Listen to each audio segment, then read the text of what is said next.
he's embodying the avatar of Heru, the warrior god.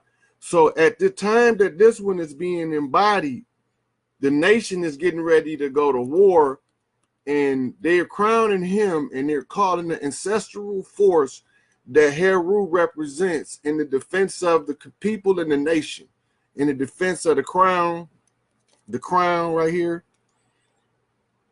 See, when this energy transfer, now if you notice here, you see the square lines over here. See the square lines, and then over here you see the square line. So that's telling you the flow of the energy. And if you looked at the square lines, they have them enclosed as you follow the square lines in like a box. So that's the energy transfer right there. They showing it to you. It's right there in the stellar. This is the coronation that they describe in Revelations. This is where the story comes from. It comes from, the whole story is another reprint of, this is the original. And it's repeated time and time again throughout the ages according to what's needed. Sometimes it's not Heru standing there. Sometimes it's Set, which means total destruction coming. Or sometimes it's Thoth, which means that we need to figure this out in a more diplomatic or in a wiser manner, you know. And depending on the deity being called forth, that determines what is needed. When all of them are needed together in one, they bring in Thoth. Because you better believe that somewhere in this mix, it's probably not on this page, but Thoth is somewhere lurking around this coronation, because he's at every one of them. And this is what it looked like when you, before the Galactic Council. I'm kind of amazed to find this picture that looked like it, because to try to explain it to somebody, then somebody else put it in image form where you can actually see what it looked like to be before the council of elders, 72 elders, you know.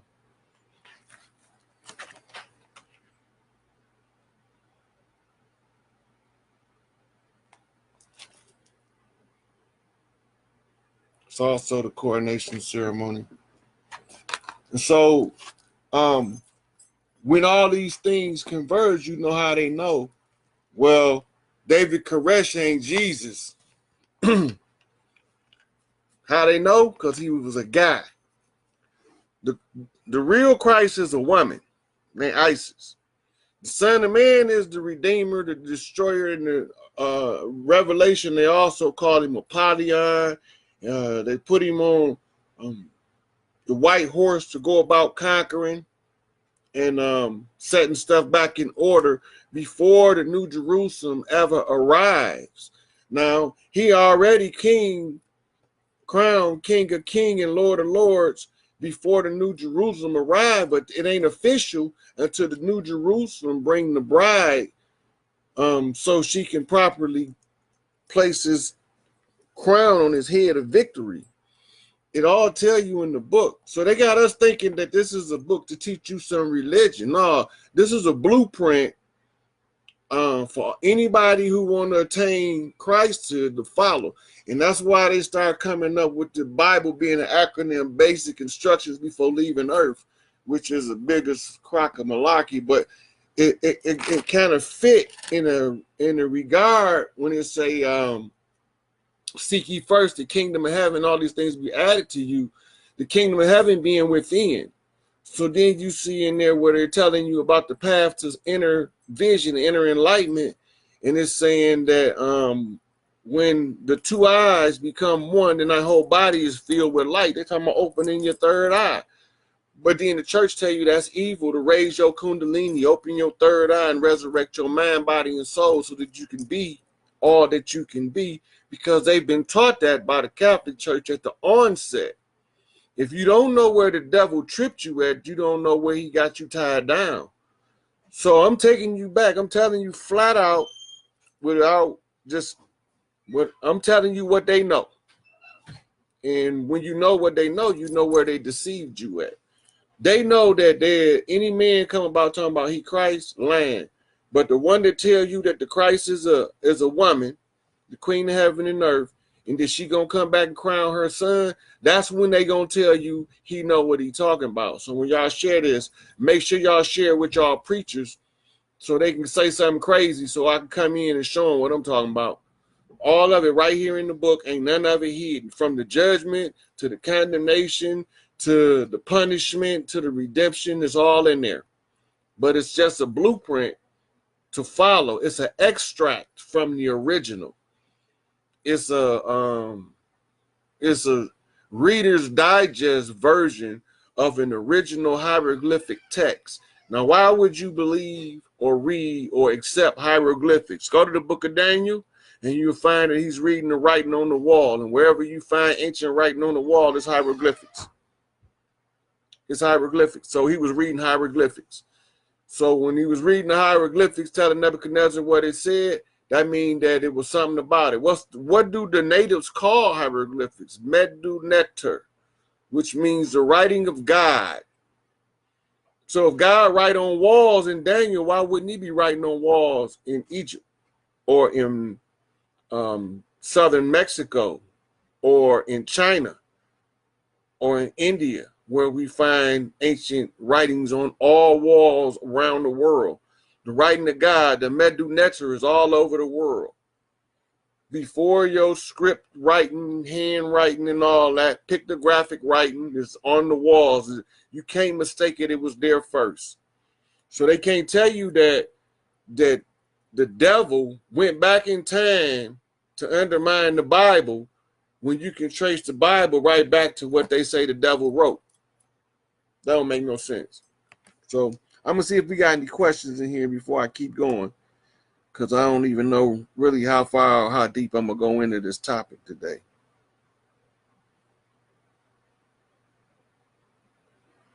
Okay.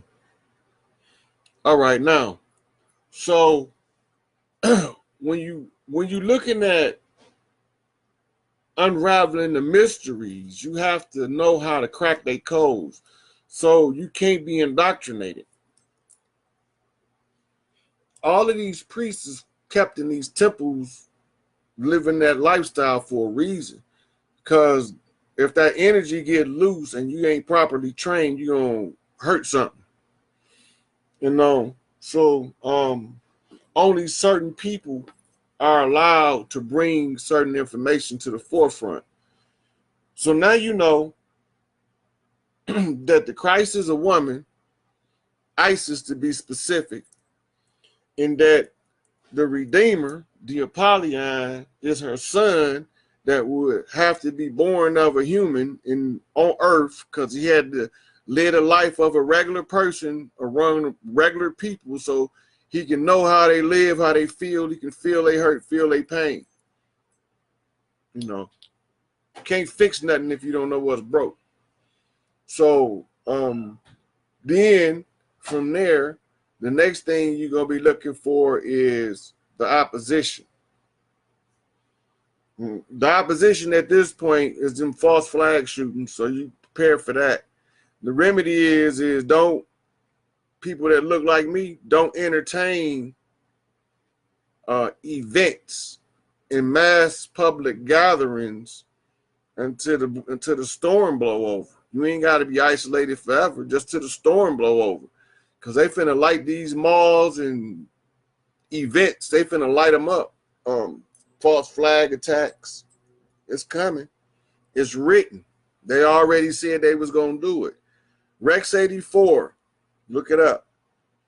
Look up Operation Cable Cutter or Cable Splicer in the same document, and then you can understand the wall better.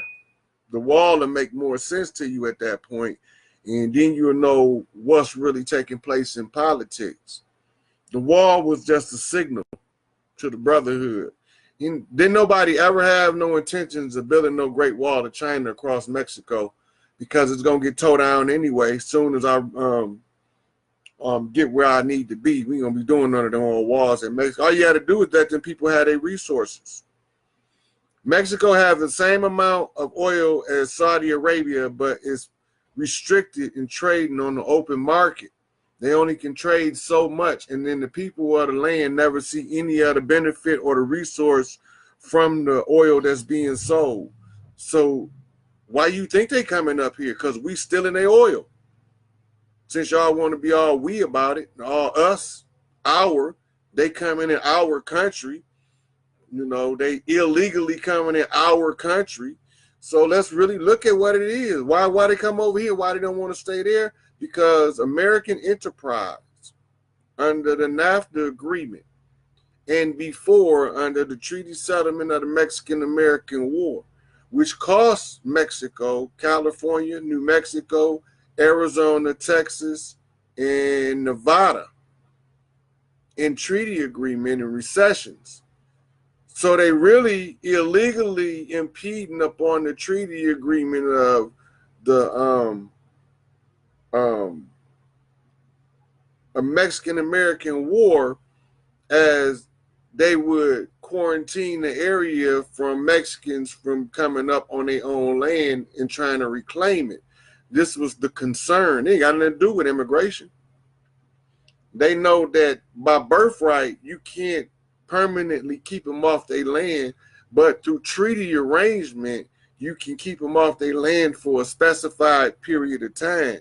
And now that the contract is over as of July 4th of this year, they scrambling trying to figure out how to hold the border idea in place against the people who not really trespassing on their own property anymore. So they wanted to build an artificial wall, but the wall was misdirection all of the time, and it was put in the documents that was written by Oliver North, because see, the plan originally was to slaughter the niggas and make them run to Mexico, block them off at the border. That's what Cable Splicer was about the mass extinction of the African American and the building the walls to prevent them from an exodus at the Mexican border. When you analyze the document, that's what Oliver North and them was trying to do. Now, the Rex 84 came out, the lid was blew off of it at the Iran-Contra affair. Now, I'm going to point out a couple more things in this Bible so y'all know the times. Now, in there, they talk about the unleashing of the great Leviathan. There was a military general gave a C-SPAN speech 20-some years ago in which he divulged the name of a massive American military campaign called the Leviathan, and where they would establish a series of military bases around the world in serpentine fashion. And this is called the Leviathan Force. And that is an American creation in what they call the military industrial complex. That's what it's put together at, the Leviathan Force. Now remember, in the last days, you were supposed to expect the Leviathan. Well, Leviathan is here. It's the American military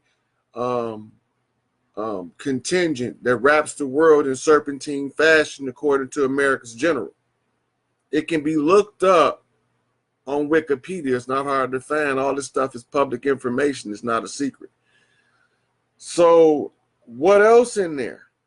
When they talk about the plagues, they talk about false Jews, Revelations 2:19, 3:19, where they talk about the works and the tribulation of those who claim to be Jews and are not, but they lying. They're a synagogue of Satan. Well, when you say that, people tend to call you an anti-Semite. I don't have no problem with that if I could find out what an anti-Semite was. But in order to say what an anti-Semite is, you've had to first tell me what's a Semite.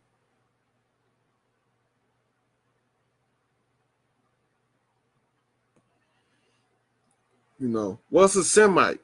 You can't call me an anti-Semite till you first define to me what a Semite is. Because wait a minute, if you're a Jew, What that got to do with being a Semite?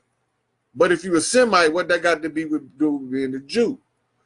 And if you're a Jew or a Semite, what that got to do with you being an Ashkenazi or a Sephardi or a Khazar? And if you're an Ashkenazi, a Sephardi, or a Khazar, what that got to do with the tribe of Judah or the tribe of Dan? I'm just curious. This is not making no sense to me, so I'm just trying to figure it out. It said in the book they was the synagogue of Satan. So we know that Satan would have to have a contingent that claimed to be Jews. Well, the only way this could be true, they would have to have a discoverable, because you got to have the right to discover it, plot to take over the world. Meaning that they had to put down the plan to take over the world, and then they had to give us the opportunity to discover that they was on a mission of world conquest. Did this happen? Yep. Protocols of the wise men of Zion. It absolutely happened. Synagogue of Satan. Protocols of the learned elders of Zion. Now, when you bring it up, if you bring that book up, they call you an anti-Semite. Think about that. If you bring up the protocols, they call you anti-Semite. But there's nothing anti-Semitic in the book, so to speak. But how you can use techniques derived from the Babylonian Talmud and Mishnah to use world conquest, to take over the world by taking over key points of power. Now, that would probably be easy to say that there was inflammatory and rhetoric used to defame and disgrace the so-called Jews of Israel. So in order to determine if it's really an inflammatory rhetoric or if this is really the synagogue of Satan, you piece by piece break this book down. It said that they would take over the entertainment industry and media. They run entertainment and media. They said that they will educate the Goyim. School is a Yiddish word, which comes from the Hebrew word, which means Sheol, which means the underworld, or as we would say in English, hell. And they run that because that's their word. They created it, and they created the four-wall, slow down your thinking method. They got that one under locks. It said they will control men of power by threats of disgrace and loss of power by degradation of their name. That sounds like Bill Cosby to me. R. Kelly, Cannon, Dr. York. Because what do they do? How do they do it? What mechanism would they use to do this? And they would use one of their organizations. So all you got to do is look in the FBI file, and if you see 3 letters in this order, JDL, you know that the Jews is involved in it somewhere. The ones that wrote the protocol, them Jews, that really not a Jew, because what the fuck is a Jew? I don't know. So they tell us about the 12 tribes of Israel. And everybody keeps saying we Hebrews and we from the tribes of Israel and all that. You don't even know what you're talking about. The 12 tribes of Israel. First of all, what is the word Israel? It's an acronym for Isis, Ra, and El. Or Isis is God, is basically what it says. Israel. Isis, Ra-El.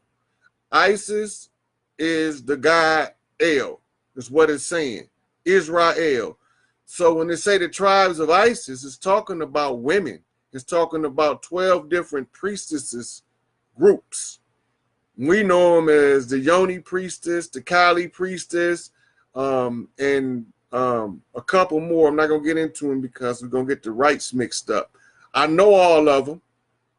These are all priestesses. In each one of the, okay, right here in the Moor Inca that they call America, a Moor Inca, Amor not to be misconstrued with Moors, as in Moors, is Amuur, which is an ancient word. But the Amur Inca here was a land divided into 12 tribal territories where you had 12 nations that they confederated across the land in order to live in peace and harmony and share the land in peace and justice among all of the other nations, so that no nation would undermine the rights, privileges, and the freedom to roam the land of the other nations. Nations didn't go to war as depicted in our books.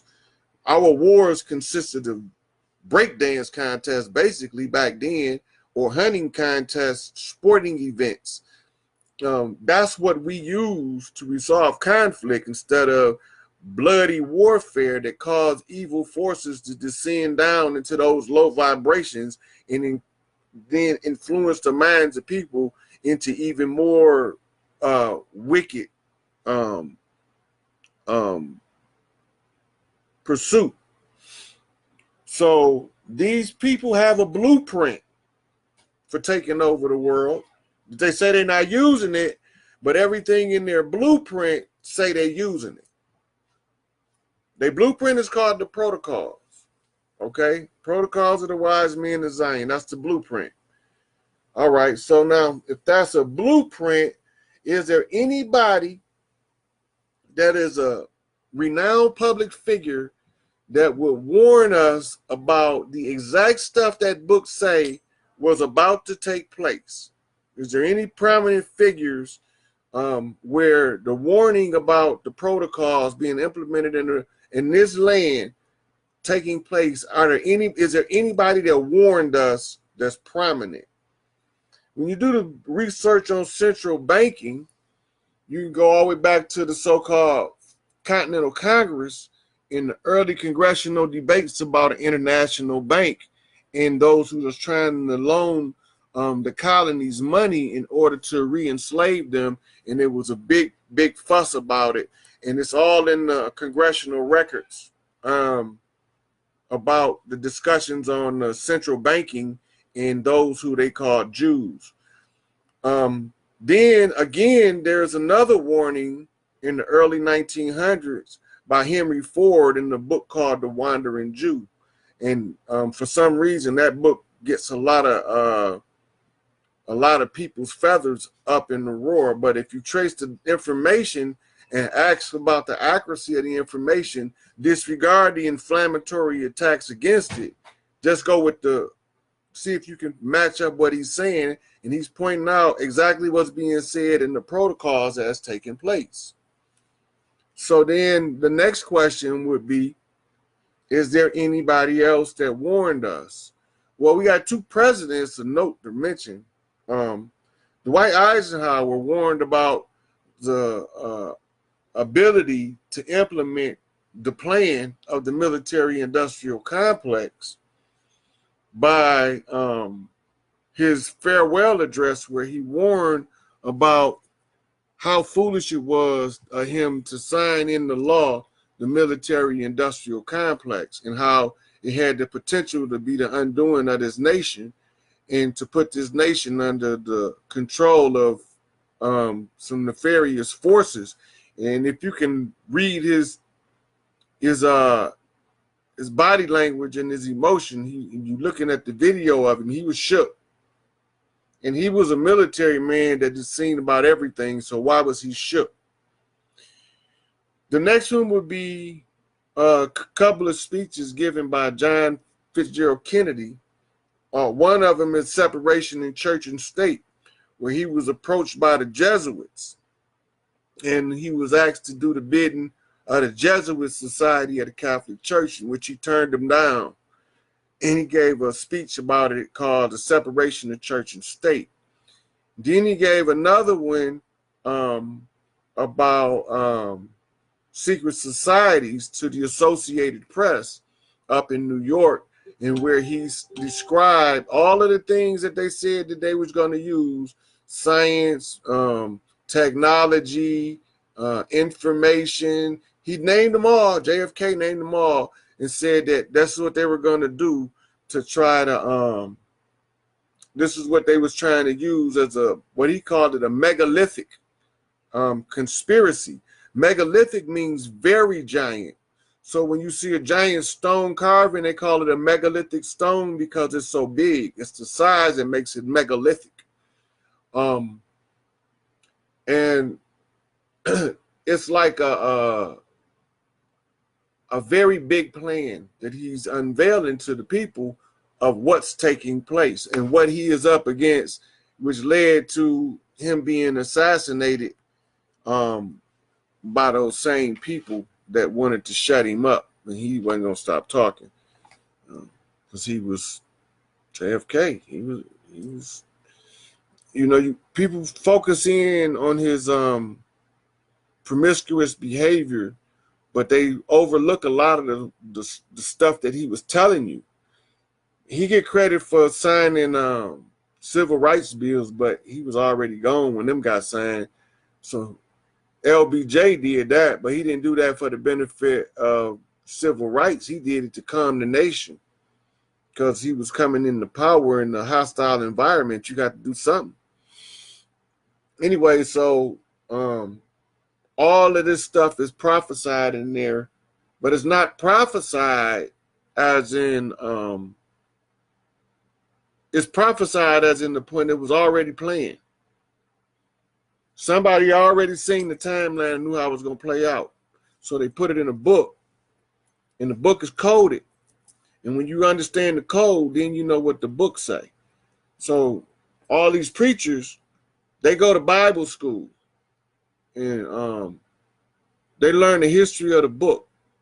They learn the history of the church. They learn the history of the Vatican. They learn the history of Rome. All this is part of biblical studies if you go to the Bible schools. This is not nothing extracurricular. So that means that any one of your preachers that went to Bible school either know or should have known the truth in order to tell you that there's no way that this Christ character in the Bible can be one person, and not alone can he not only be one person, that the events in the Bible are codes.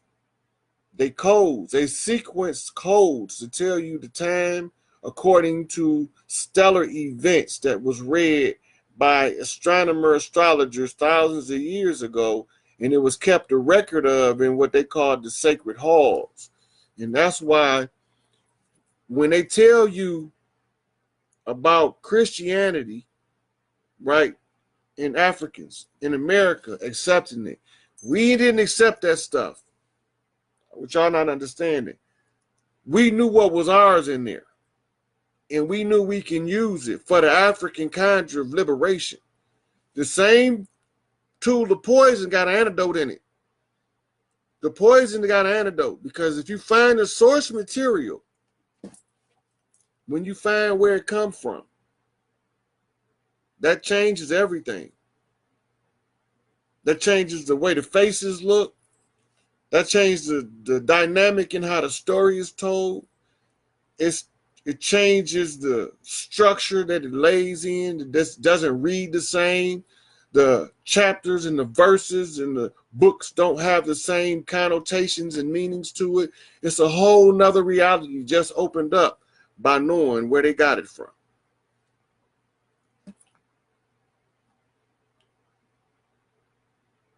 That's our shit. So when you understand where they got it from, the next thing you need to figure out is how the hell to use it. We all seen, whether we agree with the religion of Christianity or not, we all seen a prayer of one of the Psalms work. We've seen it in our lifetime in the African American community. Somebody mama then prayed the 23rd Psalm or the 91st Psalm or the 119th Psalm for their child, and their child came home safe from a situation that they was not supposed to survive. We've seen it work, but we don't know why it worked that time, but then another time it didn't. That make it inconsistent and less likely to be trusted. So why did it work one time but not another time? Why don't it work every time, all the time? Because you don't know how to use it. You don't know how to use it. It's science. It's not haphazard. It's not random. It's technique. It's formula. It's bringing all of these different things into a central point of view. Third eye mentality. Third eye mentality is different from opening your third eye. Third eye mentality is where you see all things converging. In your mind's eye, you condition yourself that everything means something, and I just got to find out how